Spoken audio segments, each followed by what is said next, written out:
इयम् आकाशवाणी। सम्प्रति वार्ताः श्रूयन्ताम्। प्रवाचकः कृष्णप्रसादः।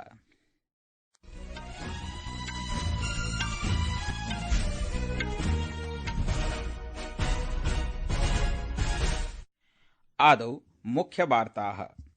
केन्द्रीय मन्त्री अमित शाहः उत्तराखण्डस्य रुद्रपुरे 77,200,000,000 विविध विकास परियोजनानाम् उद्घाटनं शिलान्यासं च कृतवान्। केन्द्रीय मन्त्री अश्विनी वैष्णवः उक्तवान् यत् विकसित भारतस्य लक्ष्यं साधयितुं भारतं द्रुतगत्या अग्रे सरति। विश्वस्तरीय प्रौद्योगिकीनाम् उत्पादानां च विन्यासं कर्तुं युव व्यावसायिकाः प्रार्थ्यन्ते इति। प्रवर्तन निदेशालयेन ऑनलाइन बैटिंग ऐप इति प्रकरणानां विषये गूगल मेटा चेत्युभाभ्यां सञ्चेतना प्रदत्ता।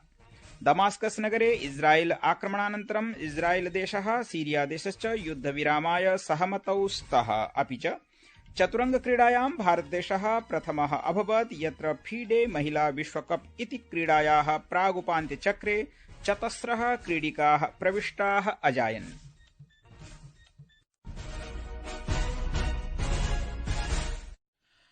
अथ वार्ताः विस्तरेण।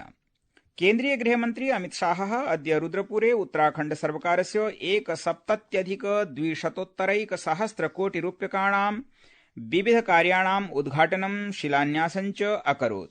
श्रीशाहः 25,200,000,000 उत्तराखण्ड निवेश महोत्सवे देशस्य निवेशकैः उद्यमिभिश्च सह संवादं कृतवान्।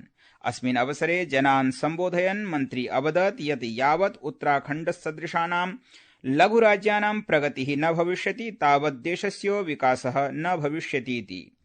अतः केन्द्रसर्वकारेण लघुराज्यानां पूर्वीराज्यानां च विकासे विशेषं ध्यानं प्रदत्तमस्ति। श्रीशाहः अवदत् यत् अद्य उत्तराखण्डे 1,00,00,000,000 निवेशेन 81,000,000 वृत्त्यवसराणि सृज्यन्ते।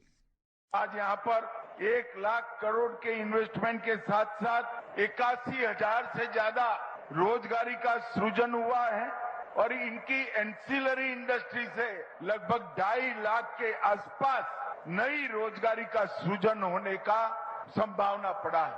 और सबसे बड़ी बात, टायर 2 और टायर 3 शहरों तक इन्वेस्टमेंट को पहुंचाने का काम किया है। श्रीशाहः राज्यस्य मुख्यमन्त्रिणः प्रशंसां कुर्वन् पुष्कर सिंह धामी इत्यस्य औद्योगिक विकासस्य पर्यावरणस्य च मध्ये सन्तुलनं स्थापितवान् इति अवदत्। केन्द्रीय मन्त्री अश्विनी वैष्णवः अवदत् यत् विकसित भारतम् इति लक्ष्यं प्राप्त्यर्थं प्रौद्योगिकी आधारः द्रुतगत्या सज्जीभवति इति। अद्य प्रातः IIT हैदराबादे दीक्षान्त समारोहे भारतस्य प्रौद्योगिक्याधारितं भविष्यं प्रकाशयन् सः छात्रान् विश्वस्तरीय प्रौद्योगिक्योत्पादनानि च परिकल्पयितुम् उद्बोधितवान्। श्री वैष्णवः अस्मिन् वर्षे भारतस्य प्रथम स्वदेशीयस्य सेमीकण्डक्टर चिप इत्यस्य प्रकाशनस्य उद्घोषणामपि कृतवान्, यत्र 6 सेमीकण्डक्टर संयन्त्राणि निर्मीयमाणानि सन्ति, येन भारतं प्रमुख वैश्विक पात्ररूपेण स्थाप्यते। The first manufactured in India chip on a commercial scale will be manufactured in this year 2025. The way we have created the talent pool, the way we are promoting the design, and the way we are going deeper into the capital equipment and the materials required for semiconductors, India will become one of the top 5 semiconductor nations in the world in the coming years.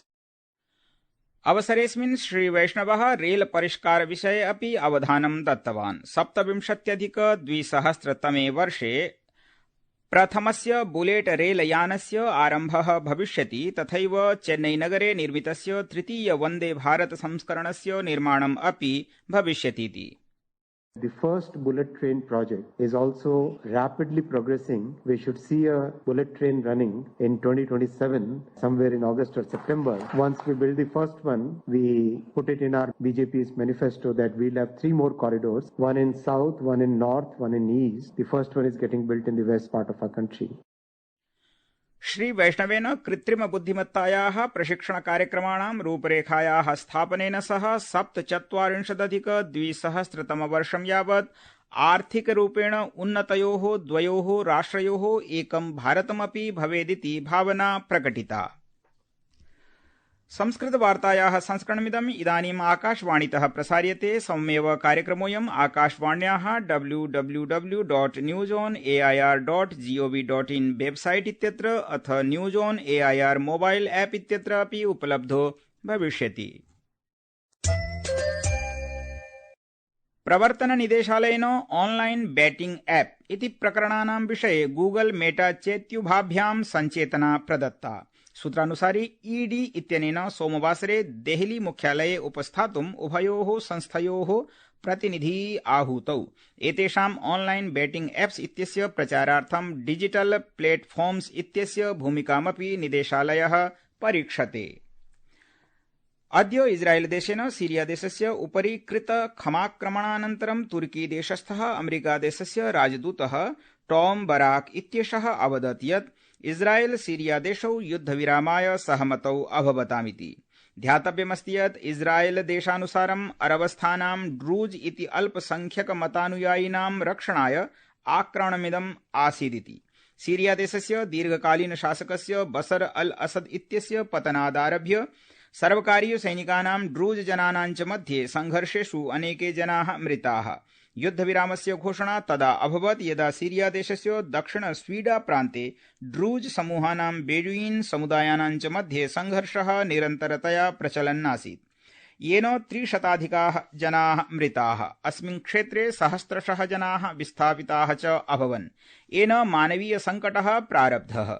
अत्रान्तरे तुर्कीदेशस्य राष्ट्रपतिः रिसेप Tayyip Erdogan इत्येषः ह्यः रशियादेशस्य राष्ट्रपतिना Vladimir Putin इत्यनेन सह दूरभाषया वार्तालापं कृत्वा सीरियादेशस्य संघर्षः सम्पूर्णक्षेत्रस्य स्थिरतायै भयावहः अस्ति इति चिन्तां प्रकटितवान्। प्रधानमन्त्री नरेन्द्र मोदी अद्य एकं लेखं प्रसारयन् अकथयत् यत् केन्द्रीयमन्त्रिणः मनसुख माण्डवीयः अस्मिन् लेखे विस्तृतरूपेण व्याख्यायितवान् अस्ति यत् सम्मेलनं कथं मादकद्रव्यमुक्तभारतस्य निर्माणे साहाय्यं करोति इति। प्रधानमन्त्री नरेन्द्र मोदी अद्य स्वातन्त्र्ययोद्धां मंगलपाण्डे वर्यमपि तस्य जन्मवार्षिकदिने श्रद्धाञ्जलिम् अर्पितवान्। एकस्मिन् सामाजिक प्रसारमाध्यमे श्रीमोदी मंगलपाण्डे इत्येनं देशस्य प्रमुखः योद्धा इति प्रशंसां कुर्वन् उक्तवान् यत् सः ब्रिटिश शासनं विरुध्य स्वतन्त्रतायै समुपस्थितः अभवदिति। मंगलपाण्डे वर्यस्य शौर्यस्य कथा राष्ट्रस्य जनानां कृते निरन्तरं प्रेरणास्रोतः भविष्यतीति सः अवदत्।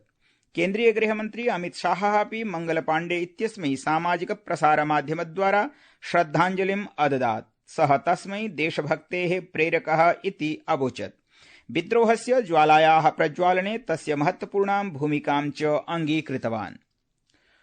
सोमवासरतः आरभमाणात् संसदस्य मानसून सत्रात् पूर्वं सर्वकारेण श्वः सर्वपक्षीय सभा आहूता। सभायां सर्वकारः संसदस्य उभयसदनयोः सुकरप्रक्रियां निश्चेतुं सर्वेभ्यः राजनैतिकदलानां सहयोगं याचते।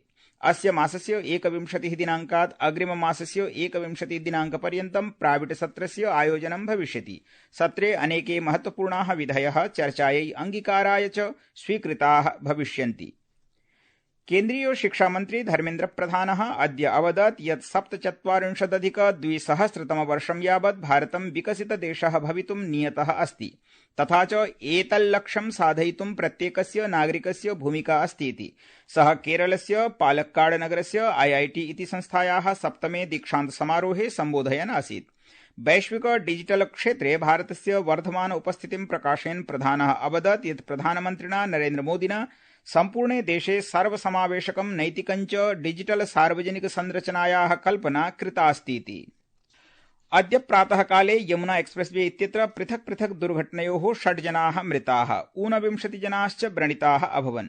मथुरानगरस्य वरिष्ठ आरक्ष अधीक्षकः श्लोककुमारः अवदत् यत् अद्य प्रातः 3 वादने प्रथमा दुर्घटना अभवत्।